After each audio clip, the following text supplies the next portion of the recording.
قدیم بابل کا ایک خطرناک ترین جادو، ایسا سفلی علم جس میں پھنسنے والے شیطان کے آلائے کار بن جاتے ہیں۔ اس جادو کا تعلق فرعون سے کیسے جا ملتا ہے؟ آج کے دور میں میڈیا، انٹرنیٹ اور فلم انڈسٹری اس جادو کے زیر اثر کیوں ہو چکی ہے، اور یہ جادو اس رنگین دنیا میں کیسے پھنسا دیتا ہے؟ اس ویڈیو میں ہم سب سے خطرناک ترین جادو، قبالہ جادو کی تاریخ کو جانیں گے۔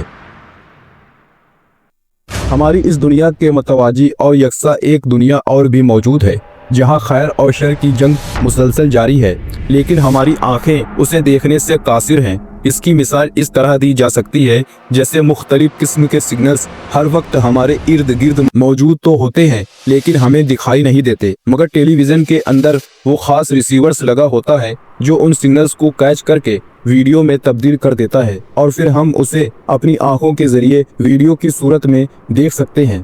اسی طرح اگر ہمارے اندر وہ صلاحیتیں پیدا ہو جائیں کہ ہم شیطان اور اس کے کارندوں سے رابطہ کر پائیں، تو پھر وہ ہمیں عجیب و غریب دنیا دکھ جائے گی۔ اس غیبی دنیا میں جادو کے علم کا ایک جہان آباد ہے جسے قبالہ جادو کہتے ہیں۔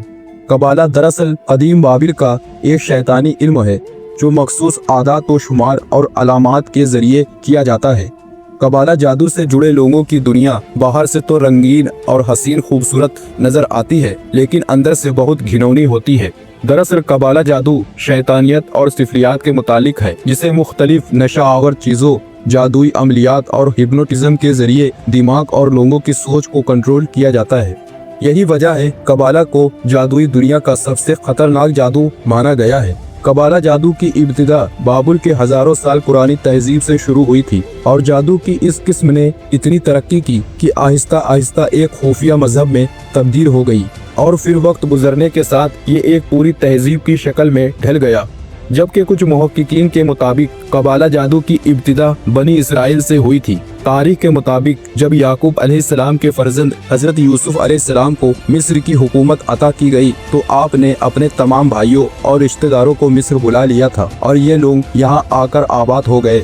اس زمانے میں مصر کے لوگ جادو کے فن میں کمال رکھتے تھے۔ یہاں لوگ قبالہ نامی جادوئی علم کے ذریعے ہر ناممکن اور ناقابل یقین کام کو سر انجام دیا کرتے تھے۔ مثلا حضرت موسیٰ علیہ السلام کے دور میں فرعون مصر کے دربار میں موجود وہ جادوگر جنہوں نے حضرت موسیٰ علیہ السلام سے مقابلہ کیا تھا، یہ لوگ بھی قبالہ جادو کے ماہر تھے۔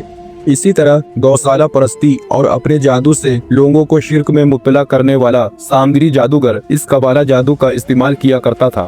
اسی طرح نمرود اور فرعون کے وہ درباری کاہن اور نجومی جنہوں نے یہ بتایا تھا کہ ایک بچہ ایسا پیدا ہونے والا ہے جو ان کی سلطنت کے خاتمے کا سبب بنے گا، یہ پیشن گوئی بھی قبالہ جادو کے ذریعے ہی کی گئی تھی۔ لیکن ایک وقت ایسا آیا کہ حضرت موسیٰ علیہ السلام کو اللہ پاک نے حکم دیا کہ وہ اپنی قوم یعنی بنی اسرائیل کو لے کر فلسطین کی طرف ہجرت کر جائیں۔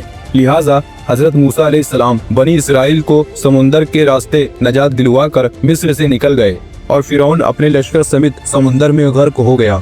حضرت موسیٰ بنی اسرائیل کے ساتھ فلسطین میں آباد ہو چکے تھے، کیونکہ بنی اسرائیل نے مصر میں کئی برس گزارے تھے اور قوم فرعون میں رہے تھے، اس لیے ان کے اندر بھی غرور اور تکبر، ماہر جادوگروں کا علم اور دنیا پہ حکمرانی کے حربے آ گئے تھے۔ اس لیے فلسطین آ کر بنی اسرائیل رفتہ رفتہ شرکس اور نافرمان بن گئے، اور مصری جادوگروں سے سیکھے گئے قبالہ عملیات اور جادو کو اپنے مقصد کے لیے استعمال کرنے لگے۔ بنی اسرائیل نے جادو میں مصری جادوگروں سے بھی زیادہ مہارت حاصل کر لی، اور اسے اپنے دشمنوں اور مخالفوں کو نقصان پہنچانے کے لیے استعمال کیا، یہاں تک کہ حضرت سلیمان علیہ السلام کا دور آ گیا۔